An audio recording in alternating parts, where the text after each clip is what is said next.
Today is it's not hyperbole to suggest a very solemn moment. Today, the Supreme Court of the United States expressly took away a constitutional right from the American people that it had already recognized. They didn't limit it, they simply took it away. That's never been done to a right so important to so many Americans, but they did it. It's a sad day for the court and for the country. 50 years ago, Roe v. Wade was decided and has been the law of the land since then. This landmark case protected a woman's right to choose, her right to make intensely personal decisions with her doctor, free from the interference of politics. It reaffirmed basic principles of equality, that women have the power to control their own destiny, and it reinforced a fundamental right of privacy, the right of each of us to choose how to live our lives. Now, with Roe gone, let's be very clear. The health and life of women in this nation are now at risk. As chairman and ranking member of the Senate Judiciary Committee, as vice president and now as president of the United States, I've studied this case carefully. I've overseen more Supreme Court confirmations than anyone today, where this case was always discussed. I believe Roe v. Wade was the correct decision as a matter of constitutional law and application of the fundamental right to privacy and liberty in matters of family and personal autonomy. It was a decision on a complex matter that drew a careful balance between a woman's right to choose earlier in her pregnancy and the state's ability to regulate later in her pregnancy. A decision with broad national consensus that most Americans of faith and backgrounds found acceptable, that had been the law of the land for most of the lifetime of Americans today. And it was a constitutional principle upheld by justices appointed by Democrat and Republican presidents alike. Roe v. Wade was a 7-2 decision, written by a justice appointed by a Republican president, Richard Nixon. In the 5 decades that followed Roe v. Wade, justices appointed by Republican presidents from Eisenhower, Nixon, and Reagan, George W. Bush, were among the justices who voted to uphold the principles set forth in Roe v. Wade. It was 3 justices named by one president, Donald Trump, who were the core of today's decision to upend the scales of justice and eliminate a fundamental right for women in this country. Make no mistake, this decision is a culmination of a deliberate effort over decades to upset the balance of our law. It's a realization of an extreme ideology and a tragic error by the Supreme Court, in my view. The court has done what it has never done before, expressly take away a constitutional right that is so fundamental to so many Americans that had already been recognized.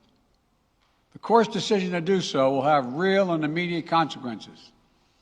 State laws banning abortion are automatically taking effect today, jeopardizing the health of millions of women, some without exceptions. So extreme that women could be punished for protecting their health. So extreme that women and girls were forced to bear their rapist's child. With the child a consequence. It just stuns me. So extreme that doctors will be criminalized for fulfilling their duty to care.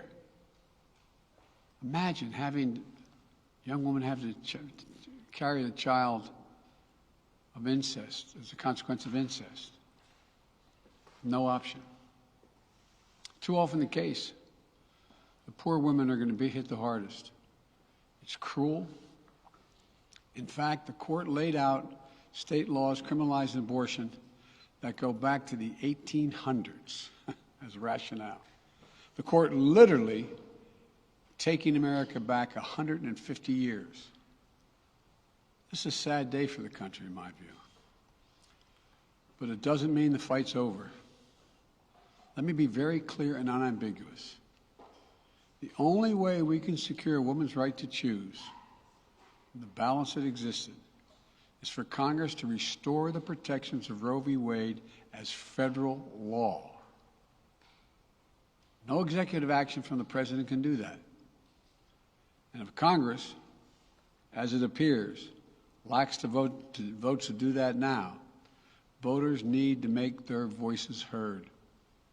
This fall, we must elect more senators and representatives who will codify women's right to choose into federal law once again.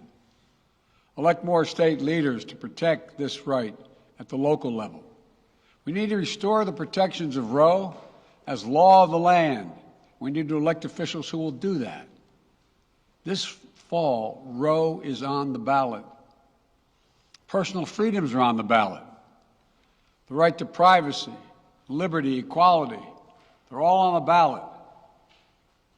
Until then, I will do all in my power to protect a woman's right in states where they will face the consequences of today's decision. While the court's decision cast a dark shadow over a large swath of the land, many states in this country still recognize a woman's right to choose. So, if a woman lives in a state that restricts abortion, the Supreme Court's decision does not prevent her from traveling from her home state to the state that allows it. It does not prevent a doctor in that state from treating her. As the Attorney General has made clear, women must remain free to travel safely to another state to seek care they need. My administration will defend that bedrock right. If any state or local official, high or low, tries to interfere with a woman's exercising her basic right to travel, I will do everything in my power to fight that deeply un-American attack. My administration will also protect a woman's access to medications that are approved by the Food and Drug Administration, the FDA, like contraception, which is essential for preventative health care,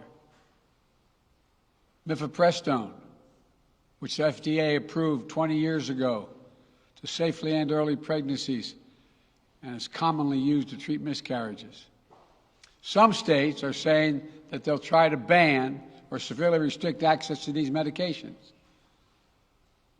But extremist governors and state legislators are looking to block the mail or search a person's medicine cabinet or control a woman's actions by tracking data on her apps she uses are wrong and extreme and out of touch with the majority of Americans. The American Medical Association, the American College of Obstetricians and Gynecologists, wrote to me and Vice President Harris stressing that these laws are not based on evidence and asking us to act to protect access to care. They say by limiting access to these medicines, maternal mortality will climb in America. That's what they say. Today, I'm directing the Department of Health and Human Services to take steps to ensure these critical medications are available to the fullest extent possible. And the politicians cannot interfere in the decisions that should be made between a woman and her doctor. And my administration will remain vigilant as the implications of this decision play out. I've warned about how this decision risks the broader right to privacy for everyone. That's because Roe recognized a fundamental right to privacy that has served as a basis for so many more rights that we've come to take for granted, that are ingrained in the fabric of this country. The right to make the best decisions for your health. The right to use birth control, a married couple in the privacy of their bedroom, for God's sake. The right to marry the person you love. Now, Justice Thomas said as much today. He explicitly called to reconsider the right of marriage equality, the right of couples to make their choices on contraception. This is extreme and dangerous path the court is now taking us on. Let me close with 2 points. First, I call on everyone, no matter how deeply they care about this decision, to keep all protests peaceful. Peaceful, peaceful, peaceful. No intimidation. Violence is never acceptable. Threats and intimidation are not speech. We must stand against violence in any form, regardless of your rationale. Second, I know so many of us are frustrated and disillusioned that the court has taken something away that's so fundamental. I know so many women are now going to face incredibly difficult situations. I hear you. I support you. I stand with you. The consequences and the consensus of the American people, core principles of equality, liberty, dignity, and the stability of the rule of law demand that Roe should not have been overturned. With this decision, the conservative majority of the Supreme Court shows how extreme it is, how far removed they are from the majority of this country. It made the United States an outlier among developed nations in the world. But this decision must not be the final word. My administration will use all of its appropriate lawful powers, but Congress must act. And with your vote, you can act. You can have the final word. This is not over. Thank you very much. More to say this in weeks to come. Thank you. Mr. President, do you still have confidence in the court, Mr. President? Do you want to see term limits on the Supreme Court? Is the Supreme Court broken? Is it broken?